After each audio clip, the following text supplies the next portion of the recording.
just after sunset, when the last light slowly disappears between the trees.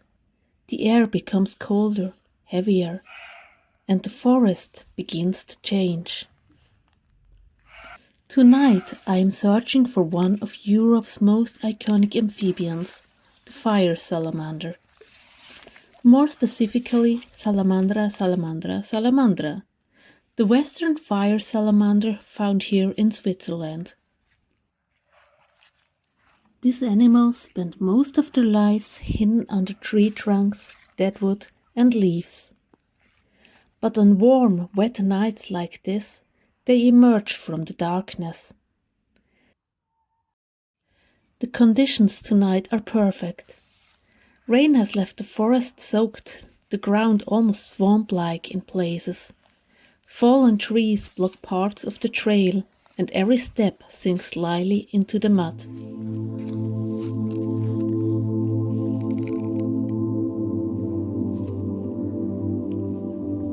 But for now, the forest floor belongs to the snails and slugs, drowned out by the same humidity I'm tracking.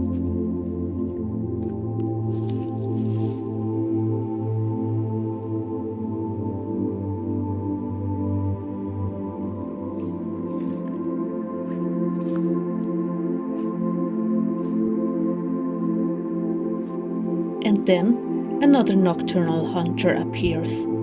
A spider waits in the center of its web.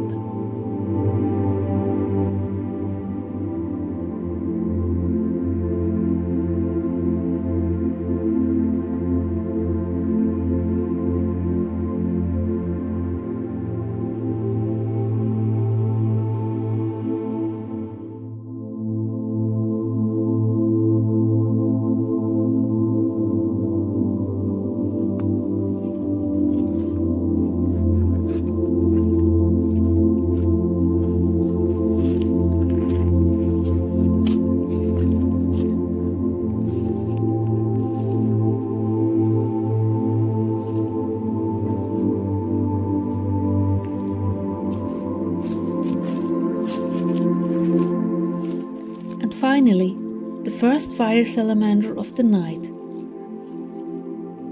Watching them move through the wet forest almost feels prehistoric.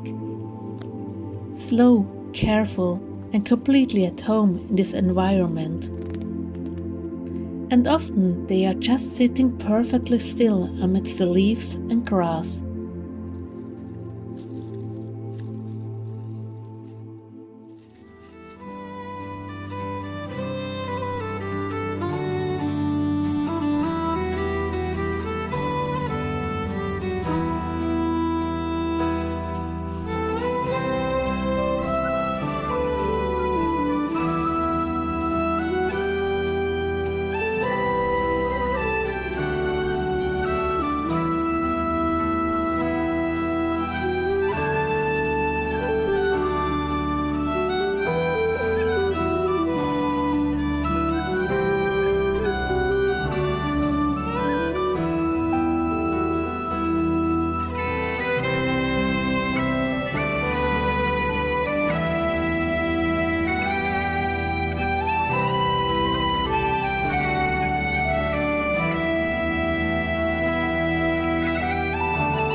bright yellow markings against the deep black body. A warning signal to predators that this animal is toxic. Up close, the skin reveals even more fascinating details. These small pores behind the eyes are toxin glands, specialized structures that produce defensive chemicals. For predators, the bright coloration is a clear warning: do not attack. Despite their toxic defenses, fire salamanders are completely harmless to observe when treated with respect.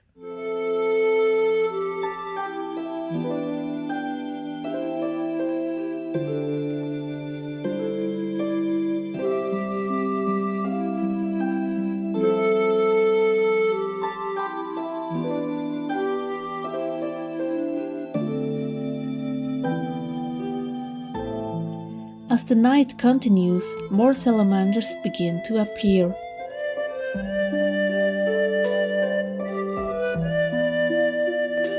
This individual here is especially impressive. It may even be a gravid female, carrying a larva inside her body. Unlike many amphibians that lay eggs, fire salamanders give birth to live larvae directly into water.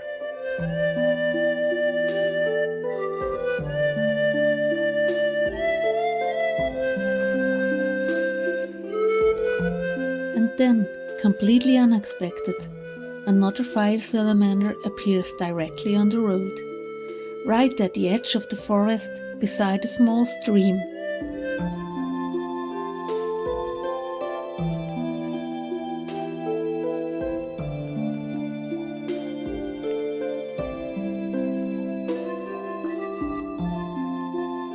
On wet nights like this, salamanders often leave the cover of the forest to move between feeding areas and breeding sites, but crossing roads is always dangerous.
My journey ends at a small forest puddle.